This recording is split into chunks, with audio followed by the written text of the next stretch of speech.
नमस्कार दोस्तों, मैं सोनू जौहरी समीक्षा इंस्टीट्यूट में आपका स्वागत करता हूँ। एमपीपीएससी के बाद जो कैंडिडेट अभी इंटरव्यू दे के आए हैं उनसे हम बात करते हैं इंटरव्यू का माहौल कैसा रहा। सबसे पहले मैम का परिचय जानेंगे। मैम आपका नाम? मेरा नाम रिया जैन है और मैं सागर मध्य प्रदेश की रहने वाली हूँ। सागर से आए हैं। यहाँ किस बोर्ड में था मैम आपका? बोर्ड ए। कैसा रहा आपका अनुभव? अच्छा था। अनुभव अच्छा था। कितने टाइम तक रहा आपका इंटरव्यू? मेरा 10 से 15 मिनट चला है। 10 से 15 मिनट। क्वेश्चन किस तरीके से बने, जैसे डेप्थ से कोई क्वेश्चन? डेप्थ से बस उन्होंने ऐसे अच्छा रिया जैन आपका नाम है, रोल नंबर बता दीजिए। तो मैंने उनको रोल नंबर बताया अपना।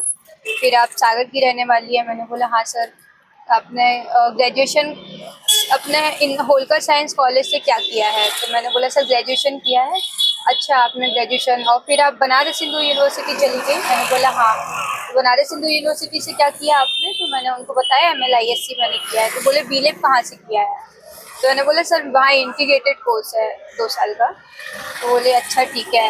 फिर आप बहुत घूमती फिरती रही हैं, आप उसके बाद अभी क्या कर रही हैं? तो मैंने बोला यूनिवर्सिटी ऑफ दिल्ली से PhD कर रही हूँ। तो बोले अच्छा, घूम फिर के पढ़ाई की है? मैंने बोला हाँ सर।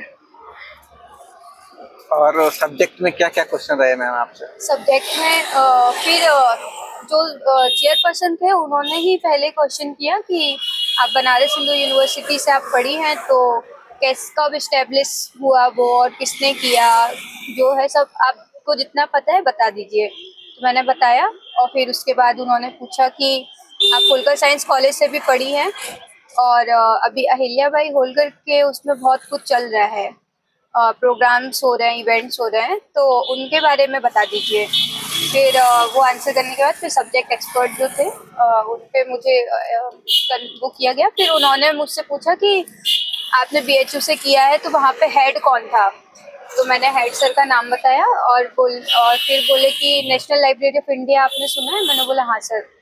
बोले कि वहाँ के लाइब्रेरियन कौन है?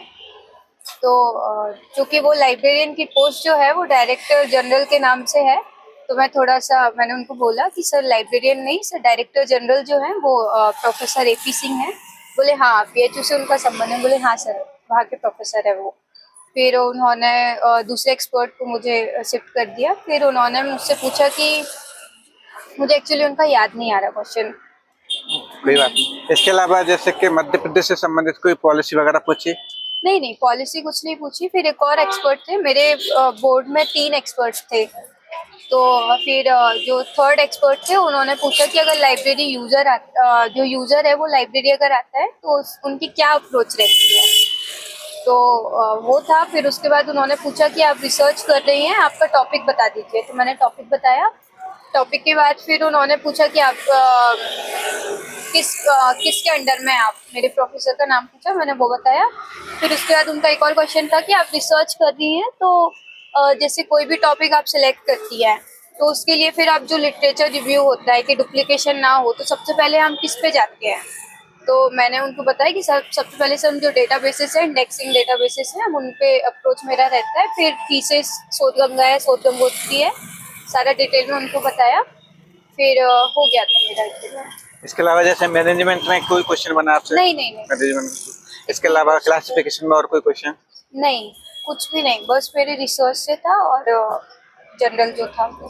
NEP पे कोई क्वेश्चन? नहीं नहीं। आपके हॉबी से संबंधित? नहीं, कुछ भी नहीं पूछा। मैं रेडी करके गई थी हॉबी का, लेकिन नहीं पूछे वो। ओके। आने वाले कैंडिडेट के लिए कुछ सुझाव करेंगे? बस बेसिक कॉन्सेप्ट ही ठीक रखिए और जहाँ से आप हो वो आपको मतलब स्ट्रॉन्ग करके रखना है। जैसे आप जो भी जॉब कर रहे हैं तो उसके बारे में आपको पूरा नॉलेज होना चाहिए। वो कहीं से भी कुछ भी पूछ रहे हैं, कुछ भी आप जैसा सोच रहे हैं कि हाँ ये क्वेश्चंस बनेंगे, वो नहीं है। थैंक यू मैम, हमारे साथ जुड़ने के लिए बहुत बहुत शुभकामनाएं आपको। बहुत थैंक यू। Thank you.